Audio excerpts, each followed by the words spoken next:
Halo teman-teman, jumpa lagi dengan saya Kiki Tama di channel Inilah Story. Kali ini kami hadir dengan tema yang sedikit berbeda, yaitu saya akan membacakan salah satu cerita pengalaman dari salah satu subscriber kita, yaitu cerita horor teman-teman ya. Kemarin via email itu meminta untuk tim Inilah Story membacakan cerita pengalaman horornya. Nah, seperti apa emailnya? Ini saya coba buka emailnya, teman-teman ya. Baik, judulnya adalah Teror Hantu di Tempat Kerjaku. Ya, jadi saya akan membacakan cerita dari salah satu subscriber kita, seolah-olah saya yang mengalami ya, teman-teman ya. Karena ini teksnya juga bisa mengikuti dari apa yang sudah dituliskan olehnya.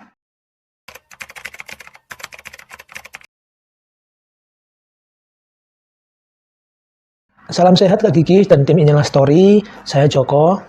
Oh, jadi namanya Joko teman-teman, namun nama di sini disamarkan ya. Saya Joko, terima kasih sudah membaca email saya. Hanya sekedar ingin berbagi cerita, Kak. Saya punya cerita horor yang kiranya bisa dibawakan atau dibacakan oleh tim Inilah Story. Oke, salam sehat juga Joko. Terima kasih sudah kirim email. Kita akan membacakan ceritanya teman-teman. Cerita berawal saat saya bekerja di sebuah gudang penyimpanan barang di salah satu perusahaan. Cerita ini sudah cukup lama, sekitar tahun 2014-an. Saya mengalami hal mistis ini kurang lebih hampir 1 minggu sekali. Nah, cerita pertama dimulai dari yang paling ringan dulu ya. Suatu hari, saya bekerja masuk shift siang. Pada saat itu ada 6 orang karyawan, satu shiftnya. Dan jam normal pulang adalah pukul 10 malam. Saat itu pun, kejadian aneh terjadi pada pukul 8 malam. Aktivitas saat itu, semua pekerja sedang proses penyiapan barang untuk dikirim keesokan harinya. Setelah menerima packing list dari admin, saya berjalan menuju gudang bagian atas. Karena barang-barang saat itu yang dipesan adalah sebagian besar barangnya terletak di gudang bagian atas. Dengan menggunakan troli, saya berjalan perlahan sambil melihat kiri kanan mencari barang yang dipesan. Saat itu perasaan saya memang sudah tidak enak. Namun saya hiraukan dan saya berpikir mungkin karena kecapean. Ketika sampai di bagian tengah gudang atas, ada suara aneh yang saya dengar. Semacam suara menggeram. Saya pun menoleh ke arah suara tersebut. Kira-kira ke arah kiri saya. Dalam hati saya berkata, paling ulah teman-teman. Saya pun lanjut berjalan perlahan untuk mengambil barang berikutnya. Dan tak lama kemudian, suara itu terdengar lagi, tapi kali ini suara itu sangat keras. Woi, siapa itu? Jangan bercanda ya, teriakku ke arah suara itu. Biasanya teman-teman suka iseng ngerjai karyawan satu dengan karyawan yang lain.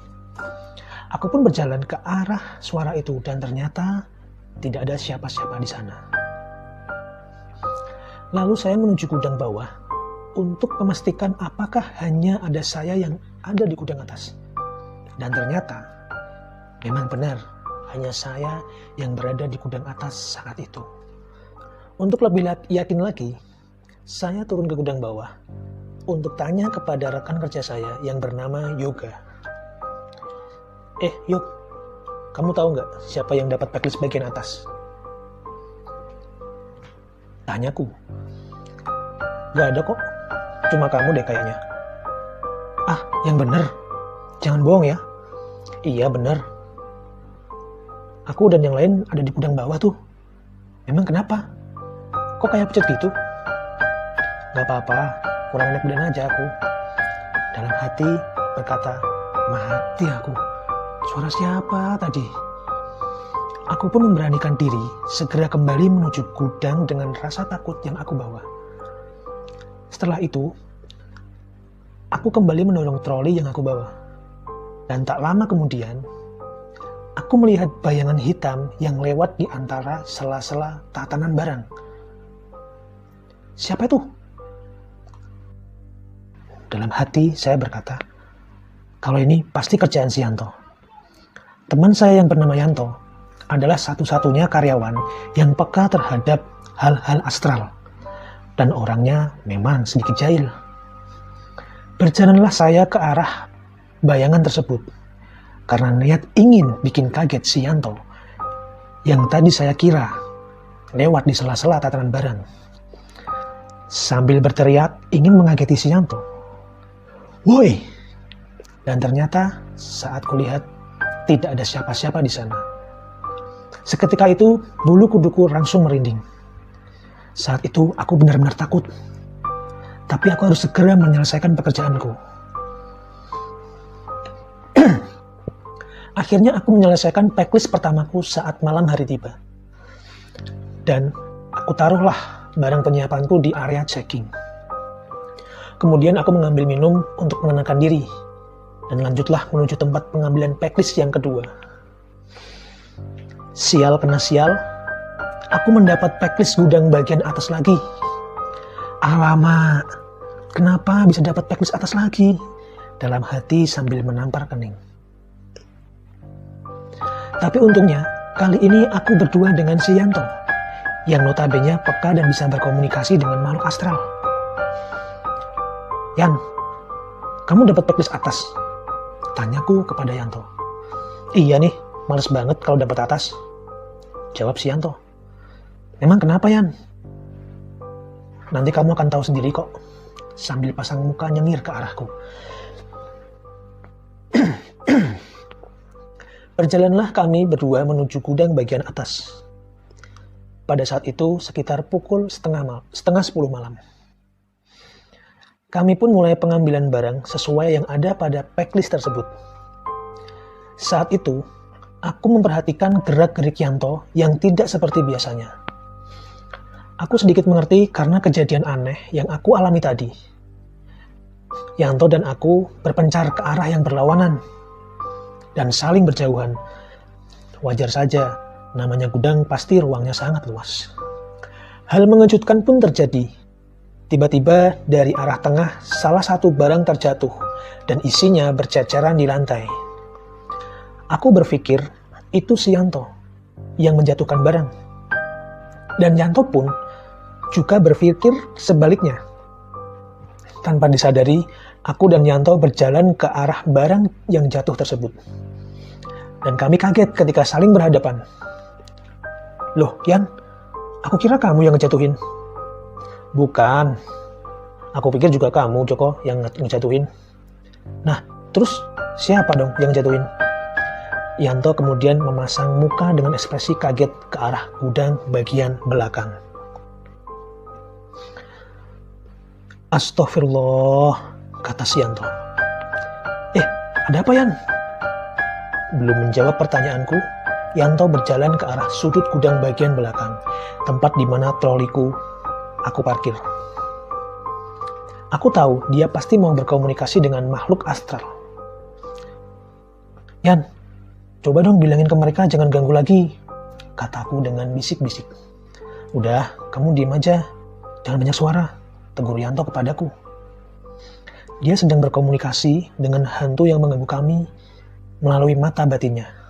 Setelah menunggu cukup lama, Yanto pun berkata, pantas saja, kata si Yanto. Pantas apanya, Yan? Yan, woi, Yan, sahutku sambil menarik baju Yanto. Aduh, apaan sih? Main tarik aja. Sini. Mending kita ke bagian tengah deh. Berjalanlah kami berdua ke bagian tengah gudang, menjauh dari area sudut belakang gudang. Dan di situ Yanto mulai menceritakan apa yang dia dapat dari hasil komunikasinya dengan hantu tersebut. Joko, kamu bawa apa kok mereka semua pada marah-marah berbondong-bondong ke sini? Noh, di sono noh, banyak banget sosok goib dengan muka yang marah. Jelas Yanto. Hah? Aku bawa apa, Yan? Perasaan aku nggak bawa apa-apa deh, jawabku. Ada sesuatu yang kamu bawa sehingga mereka semua kepanasan saat kamu berada di area kerja ini. Terang si Yanto. Dalam hati, aku benar-benar gak tahu apa maksud perkataan Yanto. Yan, sumpah Yan, aku gak tahu maksud kamu. Kamu bawa jimat mungkin? Soalnya, dari awal aku juga kerasa kalau ada sesuatu pada diri kamu. Tapi, berhubung itu punya energi putih, jadi aku hiraukan aja. Jelas Yanto. Hah? Jimat? Aduh, apalagi nih? Batinku berkata. Dan ternyata, aku ingat akan satu hal. Kalau aku pernah diberi dompet oleh almarhum kakek aku. Yang sampai sekarang masih aku bawa. Lumayan bagus sih dompetnya. Yan, aku baru ingat kalau aku pernah diberi dompet sama almarhum kakekku. Dan aku keluarkan dompet tadi serta aku cek isi dalam dompet tersebut. Anehnya, aku baru sadar kalau ada batu kecil semacam batu akik tapi lebih kecil. Nah, ini nih yang mereka maksud. Coba aku pinjam. Yanto mengambil batu itu dan berjalan ke arah makhluk itu, yang dimana makhluk-makhluk tersebut berkumpul, dan kemudian Yanto berkomunikasi dengan mereka. Seketika itu, aku kaget saat melihat Yanto sedikit terpental saat akan mendekat ke arah mereka. Dengan segera aku menghampiri Yanto, tapi dia malah memberi tanda kepadaku agar aku tidak mendekat ke arahnya.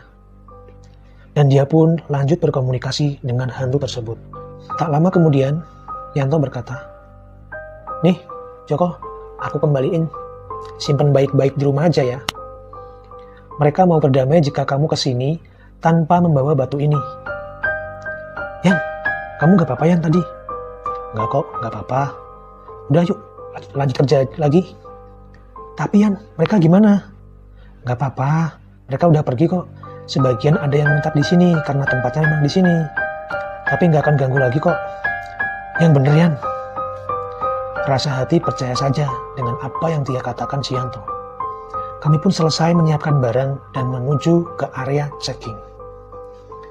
Lega rasanya. Kejadian hari itu benar-benar membuat rasa takutku semakin naik. Keesokan harinya, masih dengan shift malam. Seperti biasa, aku mengambil backlist dari admin. Kali ini benar-benar apes. Karena aku dapat backlist gudang bagian atas lagi. Tapi, kali ini aku sedikit tenang karena aku tidak membawa batu peninggalan kakekku. Seperti yang dikatakan Yanto kemarin. Dan juga ada temanku yang bernama Coki, yang juga dapat backlist bagian gudang atas. Dengan rasa lega dan percaya diri, aku bergegas menuju gudang atas. Seperti biasa, aku mendorong troli yang berisikan barang-barang pesanan dari customer. Dan disinilah hal yang di luar logika telah dimulai. Saat itu, Coki sudah turun duluan. Tak lama kemudian, aku segera menyusul. Dan mulailah berjalan ke arah gudang bawah. Di perbatasan gudang, aku berpapasan dengan senior aku yang saat itu sebagai checker bernama Mas Hen. "Mau mengambil barang apa Mas?" tanyaku padanya. Namun, dia tak menghiraukanku. Dengan ekspresi yang abstrak, dia tidak bicara sepatah kata pun saat aku menyapanya. Aku berpikir kalau dia sedang marah padaku, karena penyiapan barangku sering sekali salah. Tak berpikir panjang, aku lanjut turun ke gudang bagian bawah. Sesampainya di bawah, dengan penuh rasa kaget, aku melihat Mas Hen sedang mengecek barang penyiapan di area checking. Dan posisinya terhimpit oleh palet satu dengan palet yang lain. "Loh, Mas? Dari tadi di situ, Mas?" "Iya, Joko. Gak bisa keluar nih aku. Nunggu Yanto narik barang depan. Baru aku bisa keluar." Wah, memang jahil tuh si Yanto. Dengan penuh rasa tanya, keringat dinginku sampai keluar sambil aku membantu Mas Hen agar bisa keluar dari himpitan barang. Alamak, terus siapa tadi yang lewat di depanku? Batinku berkata. Tak selang berlama, aku menghampiri Yanto dan kuceritakan semua. Lekas, ku tarik dia menuju gudang bagian atas. Yan, aku barusan diganggu lagi nih. Padahal kan aku nggak bawa batu itu lagi.